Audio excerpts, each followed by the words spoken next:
I've got the energy. No, I've got the energy. No, I've got the energy. Energy Plus, and so can you. Wish you had more energy? Want to feel like you're 18 years old again?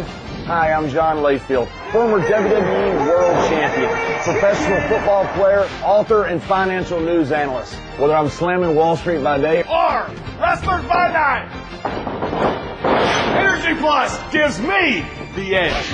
An incredible energy breakthrough that's not one of those quick fix power drinks. Energy Plus is a blend with natural anti-inflammatories that will help you perform at your best with no crash.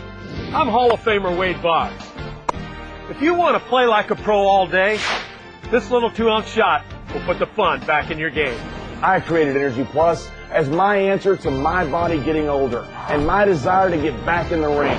Energy Plus is for everyone, from athletes to moms, from students to CEOs. Look at me. 2 years ago, I broke my back and ballooned to 330 pounds. But with Energy Plus, I had the energy to work out and to lose almost 100 pounds. In my opinion, I have found the fountain of youth. Just ask Tori Wilson, former WWE diva, fitness model, and cover girl. If you want to play with me, you better have energy. Energy Plus. You'll feel the difference. Energy Plus. All gain, no pain.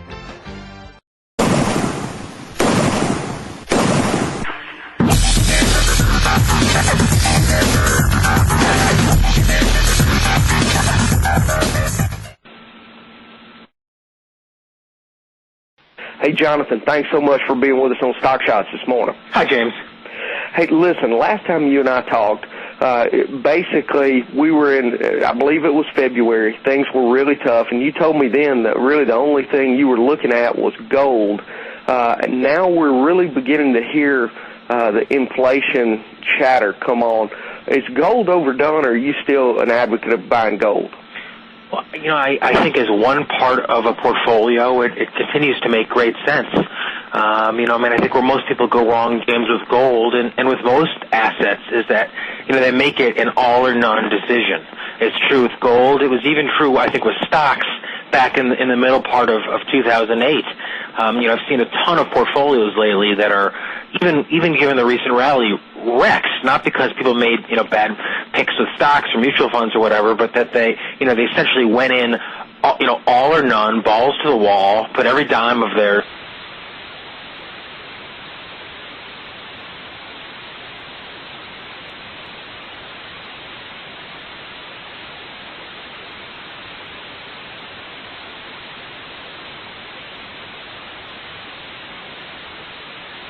Our listeners want to know, is this just a bear market rally, or is this rally really I heard somebody last night call this a mini boom based on all of the stimulus that we had, and I really found that a frightening thought. But is this just a bear market rally, or is this a sustainable rally?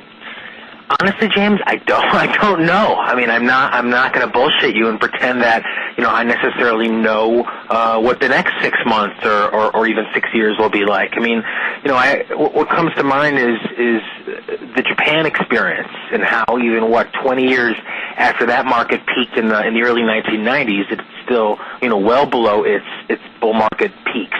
I think, unfortunately, a lot of that decision about, whether this is a bear market rally or the beginning of a new true economic expansion is up to Washington right now. I know as you've been covering and as we've talked a lot about on Fox and my website, Capitalist Pig and all that, is that, the economy is really in Washington's hands right now, and in almost every fashion, from how loans are made to how companies are funded to who sits on what boards and who leads what companies. Washington more than ever is really playing a defining role. So I think a lot of that determination of where the future holds is in their hands right now. Oh, no, that's scary. Yeah, you're right. That is really scary, and I know that you participated in the one of the Tea Party rallies, and I want to thank you for that, because what's going on in Washington really concerns me. I've got 3 kids, and I see our capitalist system in jeopardy right now. Do you think I'm off base, or do you really feel like we're moving more towards socialism? There's no question. The government is despite the president's assurances that, he doesn't want to run a car company, he doesn't want to run a mortgage firm and an insurance firm, that's where we find ourselves. And, as we talked about last time, this is a progression that started under the last administration that has continued whole hog under the current one. And it's very frightening, especially since the basic foundations of capitalism, that is property rights, seem to be, being usurped at almost every turn. I mean, the best example is probably, the Chrysler bankruptcy recently, in which, senior secured creditors, people who had loaned Chrysler money and not had to pay back, were being, humiliated and berated by the presidents on national television simply for, asking for their property rights, the rights of the securities that they bought. So, these are very frightening times. I mean, my hope is that, if the level of intervention in the marketplace dies down, you could start to see some type of a meaningful recovery. I mean, I think so much of the volatility, especially in the last year, has stemmed from the uncertainty over what's government going to do next. Are they going to ban short selling? Are they going to, bail out this company or that company? I mean, there's been just this tremendous amount of confusion. So my hope is that, once that ends, the real market can take over again, and we can start to have a meaningful recovery. Well, when we talk about recovery, though, when we look at the possibility of increased taxes, how detrimental could increasing taxes at this juncture be to this economy? I think it would be, it will be difficult to overcome. I mean, I think, unfortunately, the administration, and, I'm a markets guy, I'm not a political guy, but I think the administration seems to believe that, the more government spends, the greater economic boom that, we'll experience. So, there's obviously been and will continue to be a tremendous amount of government intervention, spending, and waste. And what worries me is even look to General Motors and Chrysler. I mean, if it's $20 billion that we're going to see as a country flush down the tubes that we've given to these companies, I mean, how many small caps could have been started with that amount of dough? How many new businesses, how many loans from some of your listeners could have been funded to actually, put forth towards productive enterprises? So, I can't think of any examples throughout history, James, in which, heavy government intervention in the marketplace has led to, long-standing economic prosperity and growth. But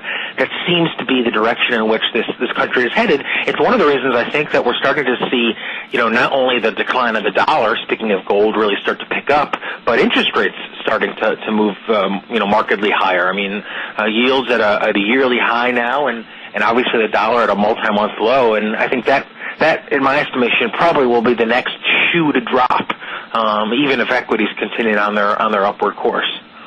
Well, it looks like the bond traders are really trying to tell the Fed something. When you look at what's going on with the bonds, say in the last 5-6 trading days, inflation really seems like a concern. Do you think the Fed's going to raise rates, or do you think? I've had a lot of people argue, well, the Fed is totally independent. But I think, obviously, there's some political pressures there. Do you think the Fed will do the right thing and raise rates, or are they going to let inflation get out of control?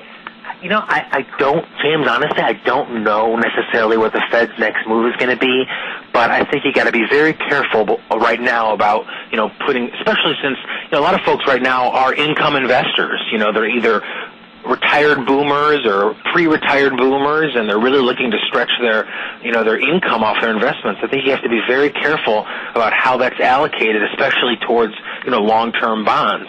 If it's a 3% or 3.5% yield on the 10-year, that could become 4.5% or even 5%. I think really quick in fairly short order. So, obviously you've seen a lot of interest in the last few days and months about shorting bonds and some of the ETFs and whatnot that appreciate when bond yields go up. So I can't predict the Fed's next move, but I do think that ultimately all this intervention, all this government spending and waste, will lead to significantly higher interest rates down the line. Do you have a way that you like to play that right now? It's not a trade that I'm personally, in terms of my fund and my asset management operation, it's not one that we're involved in, but anything from shorting bond futures to shorting shares of TLT or IEF or